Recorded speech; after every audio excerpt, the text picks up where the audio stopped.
Hello students, welcome back to middle education. Students, आज के हमारे वीडियो का टॉपिक है डिटर्मिनर्स, जिसको हम पिछले 2 से 3 वीडियो से कवर करते आ रहे हैं। आज हम बात करेंगे लिटिल एंड फ्यू डिटर्मिनर्स की। लिटिल एंड फ्यू से हमारे एग्जाम में बहुत से क्वेश्चंस बनते हैं, चाहे वो त्रैमासिक, अर्धवार्षिक, वार्षिक या फिर 9th 10th 11th 12th किसी भी क्लास की हम बात करें, सारे ही एग्जाम में लिटिल एंड फ्यू से क्वेश्चंस आते हैं। और साथ में हमेशा आपको कन्फ्यूजन होती है कि कहाँ लिटिल यूज़ करना है, कहाँ फ्यू यूज़ करना है। तो आज हम लिटिल और फ्यू से जुड़ी ट्रिक को जानेंगे। आप देख रहे होंगे कि मैं जो भी डिटर्मिनर्स के वीडियोस अपलोड कर रही हूँ, आर्टिकल के भी मैंने डिटर्मिनर्स के ही अंदर जो आर्टिकल टॉपिक है उस पर भी मैंने वीडियो बनाया हुआ है। यदि आपने वो सारे वीडियो नहीं देखे हैं तो सबसे पहले आप प्लेलिस्ट में जाके वीडियोस को वॉच करिए। कंप्लीटली वॉच करने के बाद आप उनमें जो मैंने एक्सरसाइजेस बताई हैं उनको अच्छे से सॉल्व करिए और साथ में कुछ और एक्स्ट्रा एक्सरसाइज की प्रैक्टिस करिए, ताकि आने वाले एग्जाम में आपका एक भी नंबर का क्वेश्चन गलत ना होने पाए। तो चलिए हम वीडियो को स्टार्ट करते हैं। आई होप आपको मेरी बताई हुई ट्रिक्स से ये जो टॉपिक्स हैं वो काफ़ी इजी और मज़ा भी आपको पढ़ने में आ रहा होगा। तो कमेंट बॉक्स में कमेंट करके ज़रूर बताइए कि आपको मुझसे एंड मेरे लेक्चर से ग्रामर को पढ़ना कैसा लग रहा है, पसंद आ रहा है या फिर नहीं। तो चलिए अभी मैं आपको और आने वाले टाइम में मैं आपको मॉडल जो है जैसे कि कैन, में, कुड, माइट, ये जो है ये वाला कवर करवाऊंगी पोर्शन। उसके बाद फिर मैं आपको कुछ कंजंक्शन होते हैं जैसे कि बट एंड, ये भी टॉपिक कवर करवाऊंगी।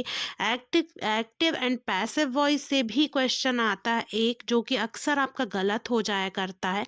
तो वो भी मैं आपको बहुत आसानी से, बहुत ईजी वे में एक्सप्लेन करने वाली हूँ, ताकि वॉइस से जो आपका डर है या फिर जो वॉइस में जो डिफ़िकल्टी आती है वो आपको नहीं आएगी।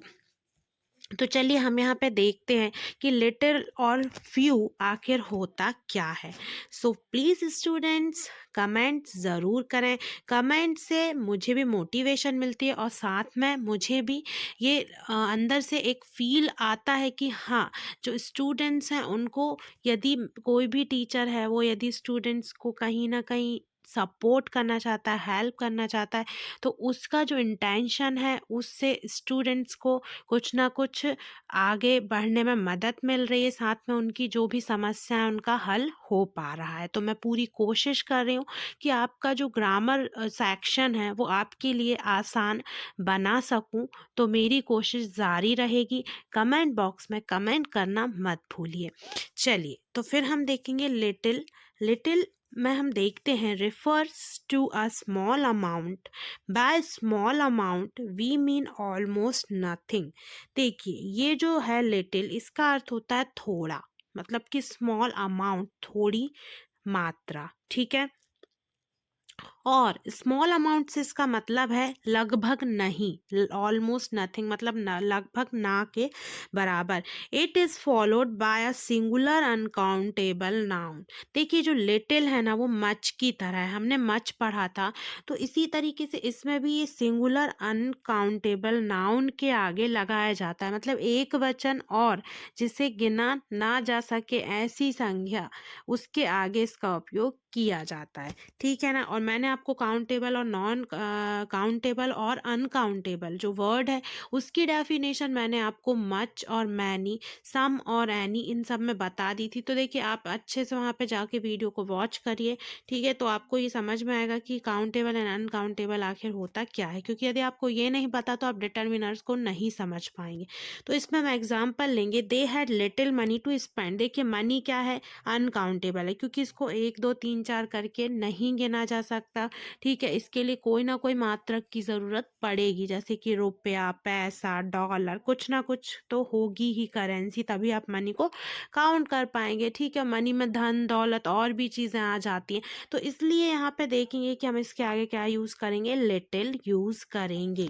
उसके बाद फिर हम आगे जाते हैं और पहुँचते हैं हम फ्यू पे। तो हम देखेंगे फ्यू में refers to a small number. देखिए वहाँ स्मॉल अमाउंट था, अमाउंट का मतलब होता है मात्रा और नंबर का मतलब होता है संख्या। तो यहाँ जो फ्यू है वो इंडिकेट करता है छोटी संख्या को। It can mean hardly any और ऑलमोस्ट नथिंग। इसका मतलब भी लगभग ना के बराबर होता है, it is followed by a plural countable noun. ये हमेशा बहुवचन और जिस गणनात्मक जो संज्ञा है जिसे गिना जा सकता है ऐसी संज्ञा के आगे प्रयोग किया जाता है। जैसे he has few photos on Instagram. Photos जो वर्ड है वो एक तो आपको बहुवचन दिख रहा है क्योंकि उसमें एस लगा है, दूसरी बात इसे गिना जा सकता है। फोटो 1 2 3 4 करके आप उसको काउंट कर सकते हैं, इसलिए काउंटेबल नाउन है, तो इसके आगे हम फ्यू का यूज़ कर लेंगे। आई होप आपको ये जो टॉपिक है इसकी जो डेफिनेशन है वो अच्छे से समझ में आ गई होगी। तो अब हम आते हैं कुछ एक्सरसाइजेस के जो क्वेश्चन हैं, तो उसके जो हम क्वेश्चन हैं उनको समझ लेते हैं। ये प्रैक्टिस क्वेश्चंस हैं जिनसे कि आपको प्रैक्टिस करने पे यहाँ पे आपकी जो फ्यू एंड लिटिल से जुड़ा जो कंसेप्ट है वो एकदम ही क्लियर हो जाएगी। तो हम देखते हैं फर्स्ट जो क्वेश्चन है, blank boys took parts in games. Boys जो है वो काउंटेबल है, ठीक है, और प्लूरल है, तो इसके आगे हम लगा देंगे फ्यू, ठीक है। उसके बाद फिर हम आगे बढ़ेंगे, there was dash time to finish my homework. जो टाइम है वो कैसा है, अनकाउंटेबल है और साथ में सिंगुलर है, तो इसके आगे हम लिटिल लगा देंगे, ठीक है ना। क्योंकि यहाँ पे क्या मतलब है कि मेरे पास बहुत ही कम समय है मेरा होमवर्क ख़त्म करने के लिए। इसका मतलब क्या है कि जो लड़के हैं, कुछ लड़कों ने गेम यानी कि खेल में भाग लिया। तो ये दोनों का आप समझ रहे होंगे कि ये इसमें फ्यू और इसमें लिटिल क्यों आया। उसके बाद फिर आगे हम जाते हैं, हम देखते हैं, I have drunk dash water this morning. तो वाटर मैंने कुछ पानी पिया, बहुत कम पानी पिया इस सुबह। तो यहाँ पे जो वाटर है, वाटर जो है वो अनकाउंटेबल है, उसको गिना नहीं जा सकता है, तो इसके आगे हम लगा देंगे लिटिल, ठीक है। उसके बाद फिर चौथा है, I have dash time to waste. मेरे पास बहुत कम समय है खराब करने के लिए। तो जो टाइम है वो कैसा है, अनकाउंटेबल है, उसको गिना नहीं जा सकता, उसके आगे क्या आ जाएगा, लिटिल आ जाएगा। उसके बाद क्वेश्चन नंबर जो 5 है वो है, there are blank cars on the road after midnight. मतलब मध्य रात्रि के बाद बहुत कम कार होती हैं जो सड़क पे चलती हैं या होती हैं। तो यहाँ पे कार्स जो है वो काउंटेबल है क्योंकि कार को 1 2 3 4 करके आप गिन सकते हैं। साथ में ये जो है वो प्लूरल फॉर्म में, मतलब कि बहुवचन के रूप में, क्योंकि इसमें एस लगा हुआ है, तो यहाँ पे आ जाएगा फ्यू, ठीक है। आई होप आपको ये कंसेप्ट तो बहुत अच्छे से समझ में आ गया होगा। कुल मिला के जैसे कि मच होता है, जो मच लगाया जाता है काय के आगे, अनकाउंटेबल के आगे, इसी तरीके से लिटिल भी अनकाउंटेबल के आगे लगाया जाता है, और मैनी लगा जाता है काउंटेबल के आगे, तो मैनी की जगह यहाँ पे फ्यू यूज होता है, ठीक है। तो इसी तरीके से रूल है लिटिल एंड फ्यू का भी। लेकिन अब बात आ जाती है एक और कंफ्यूजन की, कि हमेशा सिर्फ लिटिल फ्यू नहीं, आ लिटिल आ फ्यू, ठीक है, द लिटिल द फ्यू का भी यूज अक्सर परीक्षा में पूछा जाता है। तो मैं इसी वीडियो के अंदर आपके ये वाले कंफ्यूजन एंड डाउट्स को भी क्लियर कर रही हूँ। देखिए, आ लिटिल और आ फ्यू का यूज किया जाता है पॉजिटिव मीनिंग में। देखिए, जब आप लिटिल का यूज करेंगे ना, तो आपका मतलब होगा एकदम ना के बराबर, क्योंकि यहाँ पे लिखा हुआ है कि ऑलमोस्ट नथिंग, तो मतलब एकदम ना के बराबर। लेकिन जब आ लिटिल करेंगे ना, तो मतलब कि कुछ थोड़ा अल्प, भले ही कम है लेकिन थोड़ा तो है, ठीक है। ऐसे आ फ्यू, तो जैसे जब आपको ये बोलना होगा कि ऐसी नाउन जिसको आप गिन नहीं सकते हैं, तो उसके आगे आप क्या लगाएंगे, आ लिटिल। लेकिन किस मीनिंग में लगाएंगे, किस अर्थ में लगाएंगे, कि जब उसमें आप बोलना चाह रहे हैं कि कम से कम थोड़ा तो है ना। लेकिन जब बिल्कुल ही नहीं है, ना के बराबर है, तो लिटिल का यूज करेंगे, जब थोड़ा है तो आ लिटिल का यूज करेंगे। किस में, दोनों का ही यूज होता है। किस में, यहाँ पे अनकाउंटेबल नाउन में, जैसे वाटर हो गया, ऑयल हो गया, टाइम हो गया, मनी हो गया। उसके बाद इसी तरीके से जब आ फ्यू का यूज करेंगे, तो आपको काउंटेबल नाउन जैसे पेजेस, पेन्स, ठीक है, ऑरेंजेस, हॉर्सेस, इन सब में लगेगा, लेकिन कुछ है, कुछ मात्रा एटलीस्ट है, एकदम ना के बराबर नहीं है। जो मात्रा या नंबर्स हैं, सॉरी, जो नंबर्स हैं वो ना के बराबर नहीं है, कम से कम थोड़ा तो है। तो यहाँ पे आप फ्यू करेंगे। उसी तरीके से द लिटिल और द फ्यू का कब यूज करेंगे, द लिटिल आप तब यूज करेंगे जब जितना भी है थोड़ा वो आप किसी को दे रहे हैं, फिर या उतना ही पूरा यूज किया जा रहा है।